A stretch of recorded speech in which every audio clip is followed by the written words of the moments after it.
ये पूरे देश के अंदर ही हम लोग देख रहे हैं कि किस तरह से झूठे केसेस लगा लगा के विपक्ष के नेताओं को, पार्टियों को, विपक्षी लोगों को एक तरह से निष्क्रिय करने की कोशिश की जा रही है, डराने की कोशिश की जा रही है। कई लोगों को तोड़ तोड़ के बीजेपी अपनी पार्टी में शामिल कर रही है। ये जनतंत्र के लिए अच्छा नहीं है। एक तो ये है। दूसरी बड़ी बात जो मैं देख रहा हूं वो ये कि केवल नेताओं को, विपक्षी नेताओं को टारगेट नहीं किया जा रहा। देश भर में बिजनेसमैन को भी बहुत बुरी तरह से टारगेट किया जा रहा। आज बड़ा दुख होता है कि पिछले 5-7 साल के अंदर लगभग 12-13 लाख हाई नेटवर्थ इंडिविजुअल्स का मतलब जो बहुत अमीर लोग थे, जो देश में इन्वेस्टमेंट करते थे, जो इंडस्ट्री चलाते थे, जो बड़े बड़े व्यापार चलाते थे, हजारों लाखों लोगों को रोजगार देते थे, उन्होंने भारत की नागरिकता छोड़ के विदेशी नागरिकता ले ली है। वो भारत छोड़ के चले गए हैं, अपने बिजनेस यहाँ पे बंद कर दिए हैं। उनके पीछे भी ईडी छोड़ रखी है, उनके पीछे इनकम टैक्स छोड़ रखा है, सीबीआई छोड़ रखी है। ये पूरे देश के अंदर जो डर का माहौल पैदा किया हुआ है, केवल पॉलिटिक्स में नहीं, बिजनेस में, व्यापार में, इंडस्ट्री में जो पूरे देश के अंदर एक डर का माहौल है, ये देश के लिए अच्छा नहीं है। देश तरक्की नहीं कर सकता। हम चाहते हैं कि हम चाइना से कंपटीशन करें।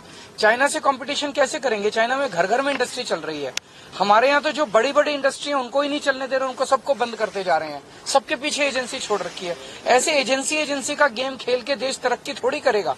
हमें तो वो सारे स्टेप्स उठाने हैं जिससे बिजनेस खूब तरक्की करे, व्यापार खूब तरक्की करे, इंडस्ट्री खूब तरक्की करे।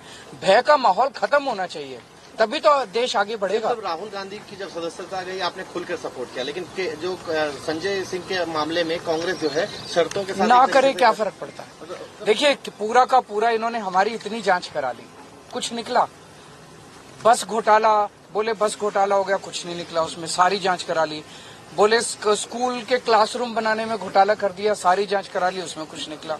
फिर बोले बिजली का घोटाला हो गया, इतने 1000 करोड़ रुपए का, उसमें कुछ नहीं निकला।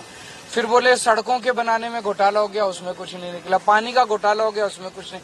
अब ये धीरे धीरे पता चल रहा है, कल सुप्रीम कोर्ट की सुनवाई आप सब लोगों ने सुनी, कि ये पूरा शराब घोटाला भी फर्जी है। मैं तो शुरू से ही कह रहा था कि एक पैसे का कोई लेन देन नहीं हुआ। जज कल बार बार पूछते रहे, भाई कोई तो दिखाओ, एक पैसा तो दिखाओ, कहीं सबूत तो एक सबूत नहीं है इनके पास, एक सबूत नहीं है। तो पूरा का पूरा शराब घोटाला फर्जी है। थोड़े दिन के अंदर ये शराब घोटाला बंद हो जाएगा, एक और ले आएंगे। मतलब इनको पूरा टाइम, इनको केवल और केवल लोगों को एजेंसीज में और इन सारी जांचों में उलझा के रखना है। काम ना खुद कुछ काम करेंगे, ना लोगों को कुछ काम करने के लिए। अप्रूवल के बयान के आधार पर कल सुप्रीम कोर्ट में भी चर्चा हो रही थी कि इसको आधार बनाया गया और संजय सिंह को और उनके ये सारे सब कुछ खत्म हो जाएगा। सब कुछ कुछ है ही नहीं, सब झूठ है। कल संजय सिंह ने भी सब कुछ झूठ है, ये बयान झूठ है। तंग कर करके, टॉर्चर कर करके बयान लिए गए हैं, लोगों को जबरदस्ती कर करके बयान लिए गए हैं, सारे बयान झूठ हैं, कुछ है ही नहीं। लेकिन मैं तो ये कह रहा हूँ, अभी तो ये देख लेना, थोड़े दिन में शराब घोटाला खत्म, कहेंगे शराब घोटाले में कुछ नहीं मिला, फिर एक और नया ले आएंगे। कोई अंत थोड़ी है। नीयत खराब है इन लोगों की, काम करने नहीं देना चाहते। दिल्ली में इतने काम हो रहे हैं, आप भी काम करो ना। आपका बड़प्पन इस चीज में है कि केजरीवाल ने 1000 स्कूल बनाए, आप 2000 स्कूल बनाओ, आप 5000 स्कूल बनाओ, आपका इस चीज में बड़प्पन है। अगर हमने इतने मोहल्ला क्लिनिक बनाए, आप उससे 3 गुना बनाओ, इसमें बड़प्पन है। इसमें बड़प्पन थोड़ी है कि केजरीवाल ने 1000 स्कूल बनाए, और स्कूल नहीं बनाने देंगे इसको। केजरीवाल ने इसको अस्पताल बना दिए, और अस्पताल नहीं बनाने देंगे इसको। ये बड़प्पन थोड़ी है। ऐसे देश तरक्की थोड़ी करेगा। आप काम खुद नहीं करते, 24 घंटे केवल और केवल एजेंसी इसकी पार्टी तोड़ दी, उसकी सरकार गिरा दी, उसको जेल भेज दिया, उसको डरा धमका के अपनी पार्टी। ये क्या चल रहा है देश के अंदर?